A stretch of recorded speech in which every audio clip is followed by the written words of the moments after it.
Raja ini sangat marah. Tubuh adalah raja suatu negara. Tapi hanya pengawal istana yang setia. Ibu kandungku masih belum berani mempercayainya. Sang ibu ingin dia dinobatkan. Biarkan Ratu Jongsun membesarkannya. Tapi Ibu Suri berkuasa, dan dukungan dari Jenderal Ko dan para menterinya. Jenderal Ko memerintahkan 10.000 tentara. Bisa dengan mudah mengambil nyawa raja. Oleh karena itu, raja sepertinya tidak bersuara. Perdana Menteri juga sombong. Jika menteri tidak senang, mereka tidak akan masuk pengadilan. Namun raja menghadapinya. Jangan berani mengatakan apapun.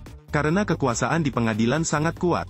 Orang-orang Mandarin yang hebat semuanya menikah satu sama lain. Setelah Anda menyentuh salah satunya, hal ini akan menyebabkan mereka protes. Ketika raja dibunuh, dia tidak panik. Dia menembakkan panah ke arah si pembunuh. Tujuannya adalah untuk menakut-nakuti para pembunuh. Karena raja membangun negaranya berdasarkan kesetiaan. Setiap hari raja membacakan isi kitab tersebut. Bahkan pejabat internal yang bertugas di sebelahnya pun sudah hafal. Ibu kandung raja mendengar bahwa putranya telah dibunuh. Ia tidak bisa duduk diam lagi. Hal itu pasti dilakukan oleh Ibu Suri. Jadi dia mengirim pelayan istananya untuk meracuni Ibu Suri. Namun pelayan istana kecil itu diikuti oleh mata dan telinga Ibu Suri. Tangkap dan ikat pelayan istana kecil itu. Dan memanfaatkannya untuk menangkap ibunda raja. Mangsa mudah ditangkap, membuat Ibu Suri sangat puas. Raja belum tahu, namun dia melihat noda darah di kaki celana Gepsu. Raja tidak punya waktu untuk menanyainya.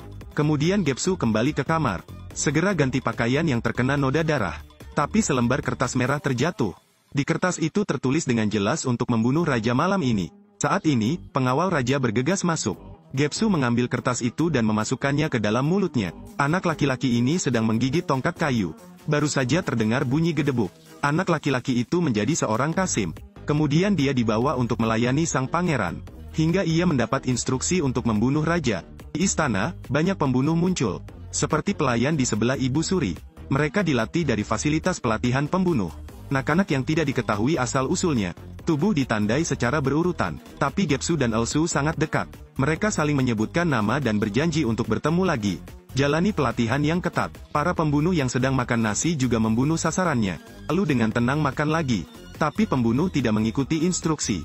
Maka kamu akan disiksa. Kumpulkan pasukan selama 1000 hari, pekerjakan pasukan selama 1 jam. Para pembunuh menerima instruksi untuk membunuh raja. Tapi Gepsu tumbuh bersama kaisar.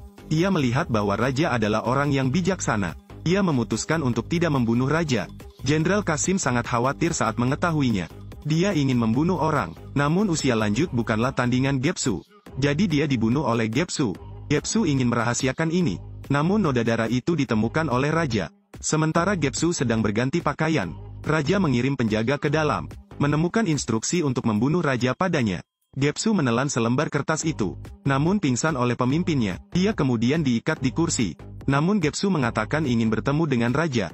Gepsu kemudian mengatakan yang sebenarnya. Orang yang berada di sampingku sejak kecil menjadi seorang pembunuh yang ingin membunuhku. Raja sangat sedih, tapi karena cinta lamanya, keduanya tumbuh bersama. Akhirnya bawa Gepsu keluar istana. Rencana pembunuhan itu gagal. Ibu Suri membuat rencana baru. Tapi pembunuh wanita itu menganggap Ibu Suri sangat kejam. Menangkap seorang pelayan istana muda. Jadi dia mengkhianati Ibu Suri.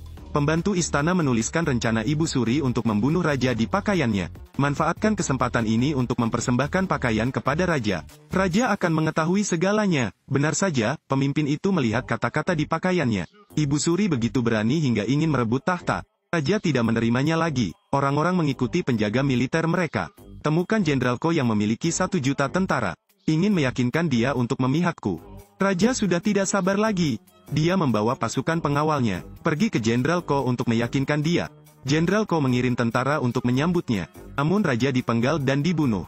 Selanjutnya, dia melemparkan pedangnya ke tanah. Salah satunya adalah menggunakan pedang untuk mengambil nyawaku.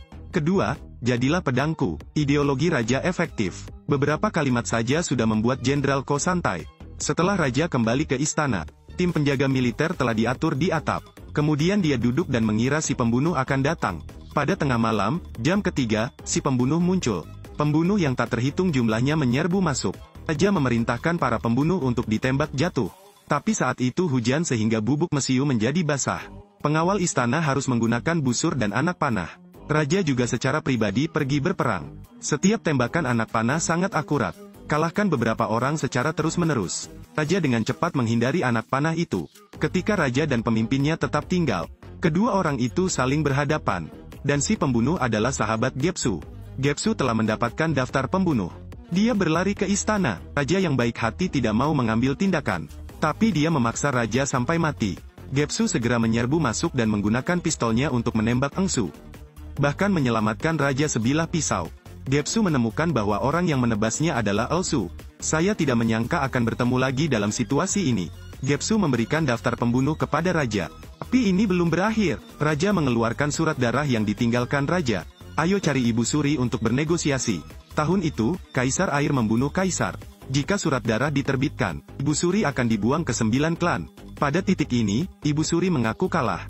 Setuju untuk tidak pernah menyentuh raja lagi. Akhirnya mengambil daftar yang diberikan Gepsu, dan bunuh mereka satu persatu. Raja menunggangi kudanya dengan penuh kemenangan melintasi ladang merah. Film berakhir di sini.